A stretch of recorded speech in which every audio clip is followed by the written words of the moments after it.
Oh, welcome back, everybody, to the Jake Jabberelli Show. This is Jabberelli Life, slightly different than my typical show where I just talk about crypto. I've moved on to talking about things other than that because I found out that even though I love crypto, I'm really into it, I have a lot of other things to say. And as one of the people I follow on a regular basis points out, I hope you're all having a good day. Here's some real great stuff that more foul word I would prefer to put in its place. I have been a patron or a customer of the T-Mobile company for 14 years. Started back in 2008 when they first... actually, let me use the background music here, so... Yeah, there we go. When they first announced that they were going to bring out the Android phone, and I joined that because I wanted an Android phone, and T-Mobile was the only company at the time who offered them. Now, I will say that Verizon was into the Droid thing, not that long after that, but yeah, I didn't want to pay the prices that Verizon required. T-Mobile was, at the time, a really pretty cool company, and since they merged with Sprint, they have gone south. That's the reason you can see the image on the screen right now of the Sprint/T-Mobile logos. And this actual image comes from The Verge in a particular article that The Verge was making a point about. Let me see if I can find that in particular here. All right, well, regardless of their beef with T-Mobile, I would like to express that over the years, I have been a patron. T-Mobile has struggled to get their customer service factors down. Now, I will say that their T-Mobile team of experts idea was probably the most brilliant if it had actually worked. And in the beginning it did. And I feel like all things tend to go downhill eventually if you don't stick to your guns onto the purpose for which it was set. Now, my beef with this is that prior to the T-Mobile team of experts, and somewhat after it started going downhill, declining in its effectiveness, I would have to call T-Mobile more than once if I wanted to get whatever it was I wanted done completed. So I'm not going to say all the numerous problems in particular that I had with T-Mobile, but I always, every single time, without fail, sadly, when I would call T-Mobile and ask for something to be done, it would not be done on the first call. I would call, ask something to be done, record what was done, and then a day later or 2 days later, I would call back and say, what I asked to be done has not reflected in my online account. And then that person would look it up, if they even knew what it was, and they'd find out, yep, it wasn't done, or it was done incorrectly.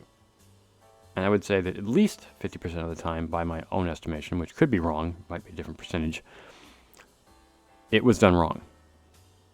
So, because I recently had to deal with T-Mobile again, and I had been avoiding it for at least a month, I had paid an extra $40 on my bill because I was so bothered by the fact that I had to deal with people who don't understand what I need and want. Now, the T-Mobile of today is very different. They've shifted their entire team of experts to the Philippines, as far as I can tell, because every single time I call, I get a Filipino person. Now, do I know for a fact that they're Filipino? No. Do I, by my experience with people I know who are Filipino, know the accent? Yes. So I would estimate, by the way that these people talk, I'm not trying to say I'm prejudiced. I don't hate Filipino people at all. I've worked with them for years. I have no problem with Filipinos at all. The problem I have is that shipping the customer service to a place, this is not what this video is about, but shipping the customer service out to a place where it's just cheaper to get customer service. I understand the reason for it, but I don't necessarily appreciate what comes along with that. So by doing such an act, the company is basically saying the value of our customers is less than the value of customers that are otherwise. I guess I'm not blaming Filipino people for it. I'm just saying that if they really valued the customers, actually, I think people would, I'm certain people will still take issue with what I'm saying. Oh, how dare you say, whatever, pro-clutching all you like. I'm saying that my opinion is, and maybe that's racist, but I'm not trying to be racist. I'm just trying to say that my opinion is that by shipping the customer service to a different country where it's cheaper to do, the business decision is a poor idea, in my opinion. That they could do it better if they just didn't. And that's my opinion. Maybe I'm wrong. It's my opinion. The point I'm trying to make is that I consistently, when using T-Mobile's customer service, regardless of, actually that's not true, because when it was in Oregon, when I was getting people in Oregon, they actually told me, when the team of experts came out, they told me where my customer service was being handled. It was being handled in Salem, Oregon. Now, does that mean that Filipino people can't live in Salem, Oregon? No. Of course they can. I know Filipino people who live in Oregon. So I know that can't be the reason or the fact. But what I'm saying is that the colloquial concept or the colloquial understanding of the people who live in Oregon seem to be able to understand my colloquial understanding or my perspective better than people in the Philippines. There's just a cultural difference. I mean, it's different cultures. I didn't grow up in Oregon. I grew up in California. But the way that I speak and the terminology I might use is more familiar to those people who live in Oregon than the people who live in the Philippines. So, when speaking with a Oregon-based customer service rep, I didn't have the problems that I had speaking with the Philippines customer service reps. They understood where I was coming from. They understood what I was trying to say without me having to state it out loud. The way of speaking with a person in customer service rep with a person in the Philippines becomes slightly robotic in my experience, in the sense that it would be easier to just talk to a computer or type to a computer and explain the same things to the computer than it would be to just explain it to a person who had the same colloquial experiences that I did. So what I'm saying is that I have to, or had to, whenever I spoke to a person who wasn't necessarily from someone who understood my position or my background or my understanding of my position, multiple times. So before Team of Experts came out, and more recently when the customer service help is now in the Philippines, I have to, not because I want to, but because I need to get my issue taken care of correctly, call back and re-explain the situation to the next person.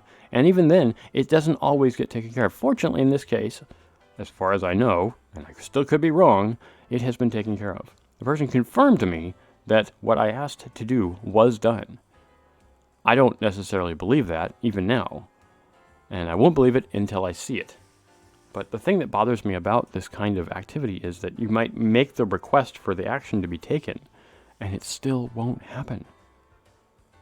Why does a company the size of T-Mobile have so much trouble processing a customer service request that has been clearly stated? And in my opinion, the reason is that the clear statement that I make isn't fully clear to the person to whom I spoke. They say they know what to do. We speak English. They say, I did the thing that you asked me to do. They state it. And I know that they've said that their call is being recorded. So whether or not I can hear the recording or not, somebody recorded the transaction, the vocal transaction. What I asked to be done in this case, and this is T-Mobile business, I ceased my residential or consumer base interface with T-Mobile because I can't stand it. And even now, I'm still questioning why I continue to use them. Is the inexpensive price of T-Mobile worth the horrific hassle of T-Mobile's customer service?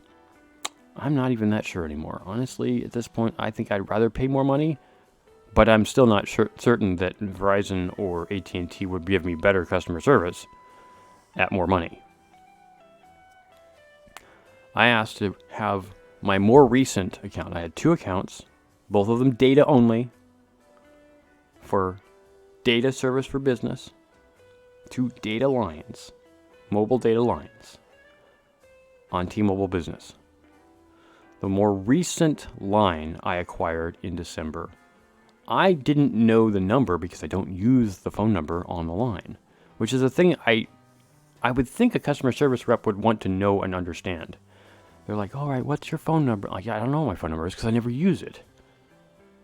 I said, I just want the more recent line removed. She removed, the woman with whom I spoke, the customer service rep, removed the first line. The line I signed up for originally in February of 2021. Not the line that was more recent, which was in December of 2021.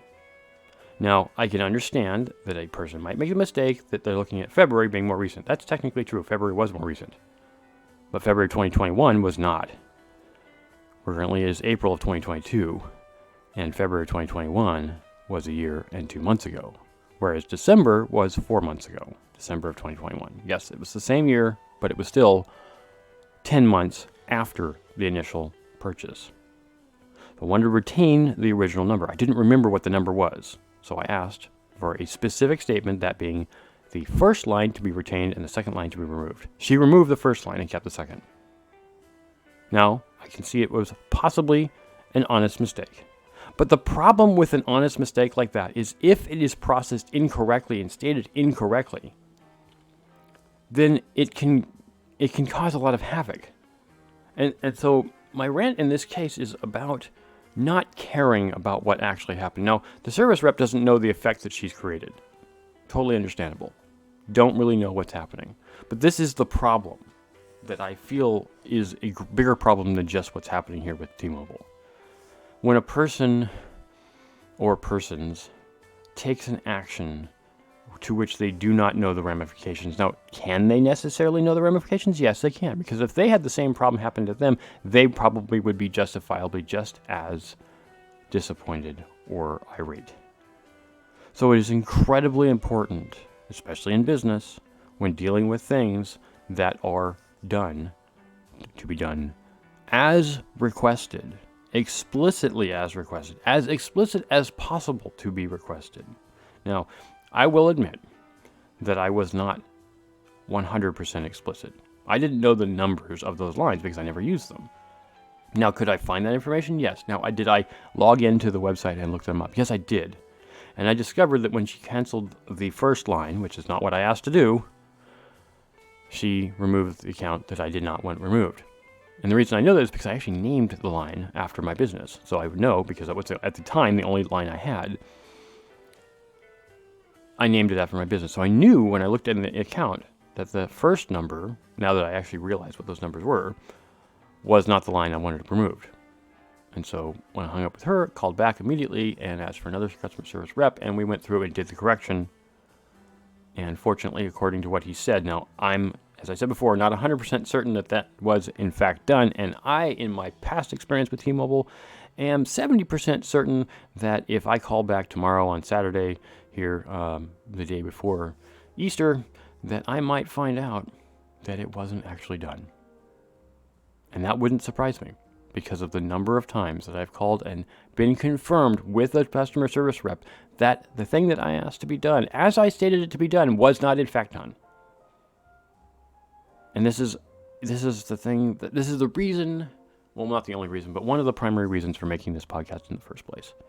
The problem stems from inaction and incorrect action and misunderstanding. I feel like I'm talking crazy words. Like, it makes me question whether or not the words that I'm saying aloud are even what I'm actually saying. Like, I get the impression that I'm saying things, and I know I've gone back and listened to what I've said when I said it, and I was like, well, I'm pretty sure that's what I said. But I know those people aren't deliberately gaslighting me, and yet it still feels like T-Mobile is gaslighting me. So, it is not all that strange that people in the world would probably say, well, I'm pretty sure I said what I think I said, and I'm not, as far as I can tell, crazy. And yet what I asked to be done wasn't done. And maybe this is a first world problem. I get that. But it doesn't negate the need. Just because it's a higher level problem, it's not hand-to-mouth issue doesn't mean it's not a real problem that doesn't need to be handled. Maybe it's not as important as a person not having food to eat. But I've taken care of those problems, and then I know how to get food, and I have enough food to eat. I now have different problems that are higher level problems, and I need those handled. They're business problems in this particular case. But yes, I can see how a person might say, well, why is that so important? Well, it's a business thing, and I need it to be handled correctly, because I need my business to I don't want to spend hours handling one simple problem. Were it me doing this thing for myself, if I had the capacity of just canceling a line, I'd just go online, cancel a line, and not talk to customer service. But T-Mobile has mandated that if you want to remove or add a line, you have to talk to their customer service reps. I think that they might actually save themselves and me a lot of time, or me or any other customer a lot of time, if they would allow us to utilize the internet or the network that they provide to add and remove lines. That would be a whole lot easier, in my opinion. Now, if they still need some authentication, I can use the PIN, like they ask over the phone. Need two-factor just to make sure someone doesn't remove a line they're not supposed to remove? That's entirely possible for me to do. But the nice thing about me doing it is it's my fault if I do it wrong, and not someone else's fault for them doing it wrong, even though I tried to explain to them what I needed them to do. So, my frustration is that I feel like I'm being sane and I'm explaining the idea calmly. I don't usually get irate unless something has really gone awry for too long.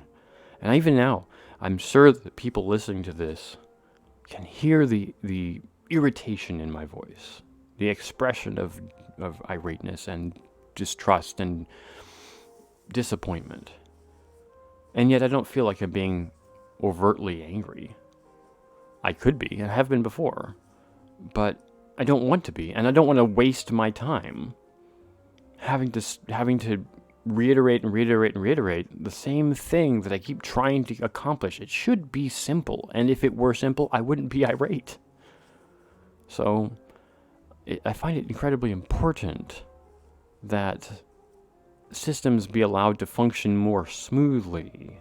And maybe that's my suggestion I should make to T-Mobile. Hey, let me add and remove lines at will, instead of having to go through your customer service reps whose colloquial comprehension of my problem is not equivalent. Just let me interact with the computer. Let me take a sidestep to something I've done more recently, and that is I started using food ordering apps. Not like DoorDash or Uber Eats or Eat24 or whatever. I started using the food ordering apps explicitly from those restaurants. So there's a lot of restaurants in the United States, and maybe these restaurants are in other places as well. But I think Taco Bell was one of the first ones I used where I really appreciated the use of the app because I didn't have to worry about whether or not the person with whom I spoke at the order, at the counter or in the drive-thru, I didn't have to worry about their misinterpretation of what I said. And of course, when you buy something, you see it written on the receipt as you receive it, right? This is exactly what I want. Or, they confirm it and then they give you a receipt to print out what it was that you requested.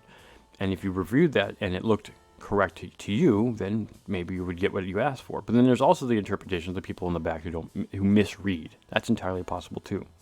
But at least if you stay in the restaurant, you can return the food and say, this is not what I ordered. If you get a drive-through, which I was often doing that time, in previous times, I should say, that when I've used this app in the past, or prior to use of the app, rather, it's hard to go back. You can get back in line, you drive through the drive-through again, but then by that time, the food you ordered is likely cold. So it can't be easily repaired. So my use of the app was because I didn't have to worry about someone's personal misinterpretation of what I said. It was written in front of them as stated, and they just had to fill the order the way that the computer printed out for them. It seemed to remove the errors because I could personally explicitly request exactly what I wanted, and that's what I feel that if T-Mobile let me do, it would get rid of a lot of this problem. Now, I will say that there are certain groups that deliberately leave those parts in there so that they can block people and have plausible deniability. That is to say, a way of getting out of it without saying, well, we need this for thus and such purpose. And really, it's just a way to block from what people really want. Now, there could be other reasons I don't know about. Maybe that's something that I haven't thought of that is the reason that T-Mobile has created this. And I don't run the company, and I've never worked for T-Mobile, so I don't really know. I will give them that. But my example of the Taco Bell purvey is what I would prefer T-Mobile give me access to. Let me add and remove my own accounts. Then we won't have this problem. Let me add and remove the things that I want that you guys provide. And then I won't have to talk to your people, and we won't have this issue. Now, I know there's other ways of contacting T-Mobile, and I have managed to resolve those with T-Mobile reps through Twitter, actually. I found that actually communicating with a Twitter rep, a T-Mobile rep through Twitter was actually more effective than trying to call. And I don't want to detail the horrific experience I had trying to leave the consumer version of T-Mobile. That's for an entirely different episode. But all of this ire, all of this angst, all of this struggle seems to just come from, in my opinion, not really caring about your customers. And I would go so far as to say that when it comes to a company that has far more customers than it can possibly realistically handle, let's say, I don't know how many exactly T-Mobile Sprint combination has, let's say 50 million customers. What ratio, and I'm not a customer service rep, nor am I a person who understands the metrics therein. What ratio of customer service persons do you need to handle that many customers consistently? And what percentage of those customers have, major issue? I don't know. But in my experience thus far, and T-Mobile hasn't been always as big as it currently is because it didn't absorb all of Sprint's customers, or Metro PCS's customers even. Even in the past, when T-Mobile was smaller, they still did a terribly poor job of customer service.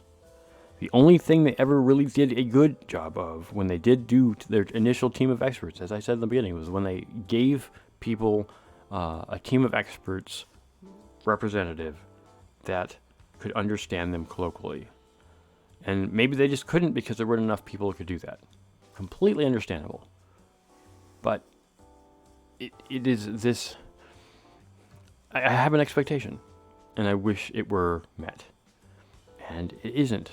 And what other options do I have? Well, fortunately, there are several other options. I actually personally moved away from T-Mobile for my personal phone to Google Fi, with whom you really don't get to talk to a human at all. But then the options are so simple, it's not complicated.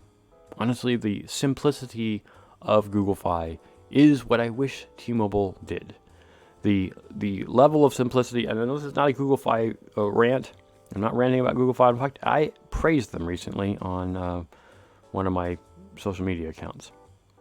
The thing that I found great about Google Fi was that they didn't change their plans constantly. And when they did finally decide to change their plan, it was very simple. Recently, I'll make the mention, T-Mobile changed its plan from Google Fi, pardon me, even though Google Fi does technically buy from T-Mobile's data. They changed their plan to be cheaper. They shaved $5 off the plan and gave more data. And that was it. That was the change. They actually made the offering cheaper and better. Not as the contrast, let me just make a point that when I signed up for T-Mobile's business data line, I got 100 gigs for $50 a month. It was actually 55 with the auto pay, made it 50. So for $50 a month, I got 100 gigs. And it would slow down thereafter. That was not a bad deal. It was very simple. I would have to guess that as the popularity of mobile data became more interesting to people, that is, more people signed up for these ideas, T-Mobile realized they were giving away too much data for the price. So they raised the prices quite a bit and reduced the data. So the second time I called in, I said, can I get the same deal I had before? They said, no, for $40 you can get 30 megs or 30 gigs per month. And I was like, what happened to the previous deal? Like, oh, we don't do that anymore. And I was like, well, you're still doing it technically for me. Why can't you just do it again? I just want another 100 gigs for another $50. You're already giving me that deal. Why can't I have it again? And they're like, well, we don't do that anymore. And I was like, but you're still doing it for me now. The problem with arguing logic to a customer service rep is it will get you nowhere. They don't have the authority to do it, or at least they'd say they don't, and they don't know the reasons for which the plans exist, or if they do, they never tell anyone. So, like I said, arguing with them doesn't get you anywhere. But what I'm saying is that for whatever reason, they changed the plans, and it hadn't been that long, maybe a year. The data plans that Google Fi has been offering are very simple. They actually only have 3 of them now.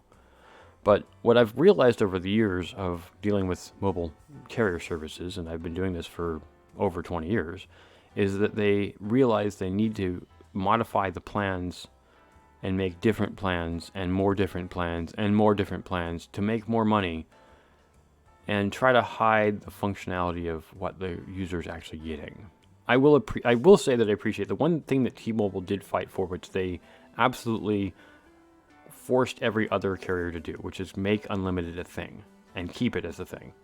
But they've now modified it to, well, technically it's unlimited. We're just going to slow you down after a certain number of gigs. Technically, it's still unlimited. No, you're right. Technically, it is. But it's not the unlimited that the customers want.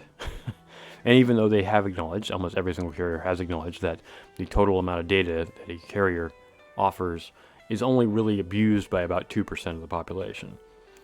I mean, heavily abused, as in a person that if they had truly unlimited data, bar none, would use thousands, if not millions, of gigabytes in a month if they could do it. And so they capped the total data, high-speed data, at somewhere between 20 and 50 gigs. There's no such thing, to my knowledge, unless you're willing to pay a great deal of money, as a truly unlimited full-speed data plan. I think the one I saw Verizon offered for businesses was like $1,000 a month if you wanted to get, terabytes or petabytes of data over wireless. But nevertheless, the point I'm basically getting at is T-Mobile sucks, and I don't know why I'm still with them. So, thanks for listening to my rant. I hope to be posting more of these. I don't know when they'll be happening. I wish I could say it was on a regular schedule. I don't really like to be irate, but I'm now Jabberly Life, this new channel, which actually I've had for a while, will hopefully continue with more of just things I like to talk about that aren't necessarily crypto related. So, thanks for listening, and I don't have any sponsors, and if you want to sub, great. Thanks a lot, and I really appreciate people listening and commenting down below. Talk to you next time. Adios.